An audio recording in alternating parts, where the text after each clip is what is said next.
గత భాగంలో వహ్ని ప్రాకారం గురించి తెలుసుకున్నాం కదా. ఇక ఈ భాగంలో అమ్మవారి సేనను చూసి భండాసురుడి సైన్యం ఎలాంటి సన్నాహాలను చేస్తోందో చూద్దాము.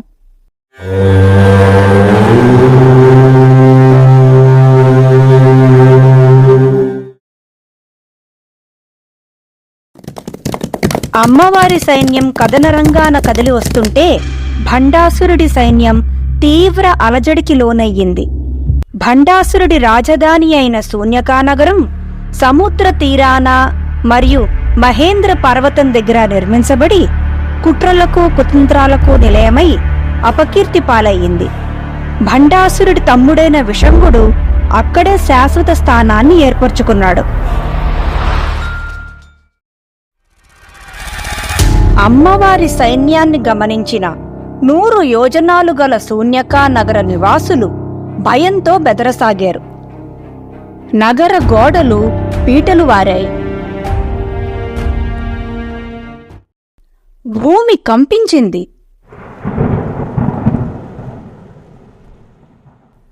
అమ్మవారి సైన్యం కదిలినప్పుడు ఎగిరిన ధూళి నగరమంతా పొగలాగా కమ్ముకుంది.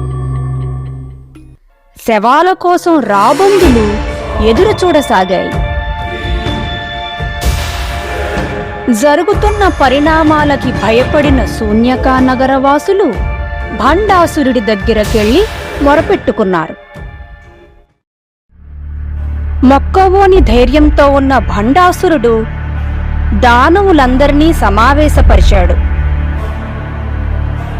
విశుక్రుడు తన అన్నతో ఇలా చెప్తున్నాడు: ఓ రాజా, నీవు సురులందరినీ ఓడించితివి.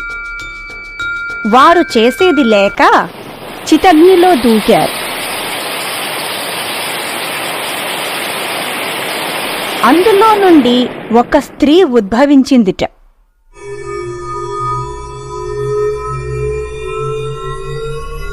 ఆ స్త్రీ వెనక అనేక స్త్రీ సైన్యం వివిధ ఆయుధాలతో మన మీదకి యుద్ధానికి వస్తోంది.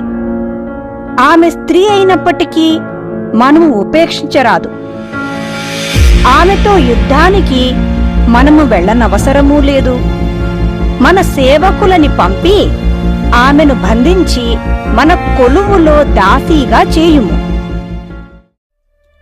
అప్పుడు విషంగుడు ఇలా అన్నాడు: మహారాజా, త్వరపడకండి.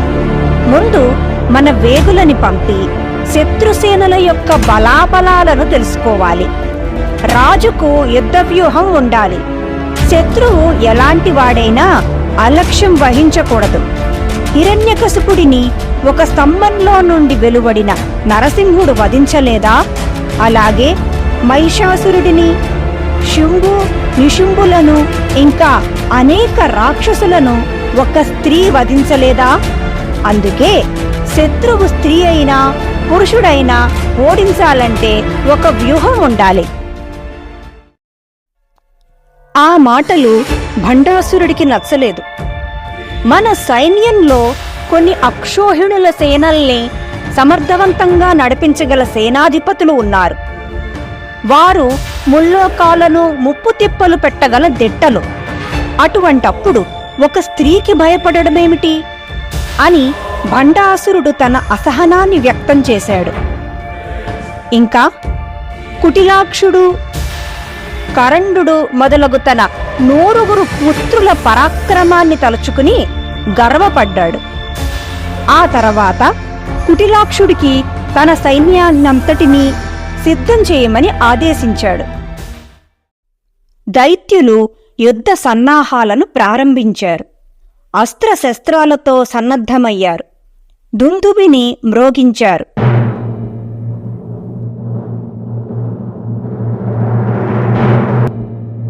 దైత్యుల యొక్క అశ్వదళం, గజదళం మరియు పదాతి దళం సిద్ధమయ్యాయి. భండాసురుడి ఆదేశం మేరకు కుటిలాక్షుడు దుర్మదుడికి 10 అక్షోహిణుల సేననిచ్చి శ్రీ లలితాదేవితో యుద్ధం చెయ్యమని పంపాడు. ఆ తర్వాత తాళజంగుడికి ఇంకో 10 అక్షోహిణుల సేననిచ్చి శూన్యకా నగరం యొక్క తూర్పు ద్వారం వద్ద కాపలా కాయమని పంపాడు. అలాగే శూన్యకా పట్టణం యొక్క దక్షిణ ద్వారం వద్ద తాళభుజుడు 10 అక్షోహిణుల సేనతో కాపలా కాయసాగాడు. తాళగ్రీవుడు పడమటి ద్వారం వద్ద, తాళకేతు ఉత్తర ద్వారం వద్ద తమ తమ సేనలతో కావలి కాయసాగారు. అలాగే నగరం చుట్టూ ఉన్న ప్రహారీ గోడకి సమాంతరముగా వృత్తాకారంలో ఇంకో 10 అక్షోహిణుల సేనని సిద్ధం చేశారు. భండాసురుడి సేనను యుద్ధంలో హతమార్చడానికి అమ్మవారి శక్తి సేనలు ముందుకు కదిలాయి. అది చూసి అమ్మవారు మిక్కిలి సంతసించారు. అదే భండ సైన్య వధోద్యుక్త శక్తి విక్రమ హర్షిత అనే నామానికి అర్థం. ఈ నామం గురించి వచ్చే భాగంలో తెలుసుకుందాం. చూశారు కదండి ఈరోజు వీడియో. ఈ వీడియో మీద మీ అభిప్రాయాన్ని కామెంట్ల రూపంలో తెలియజేయండి. మీకు ఈ వీడియో నచ్చినట్లయితే లైక్ చేయండి. మరింత మందితో ఈ సమాచారాన్ని పంచుకోవాలనుకుంటే షేర్ చేయండి.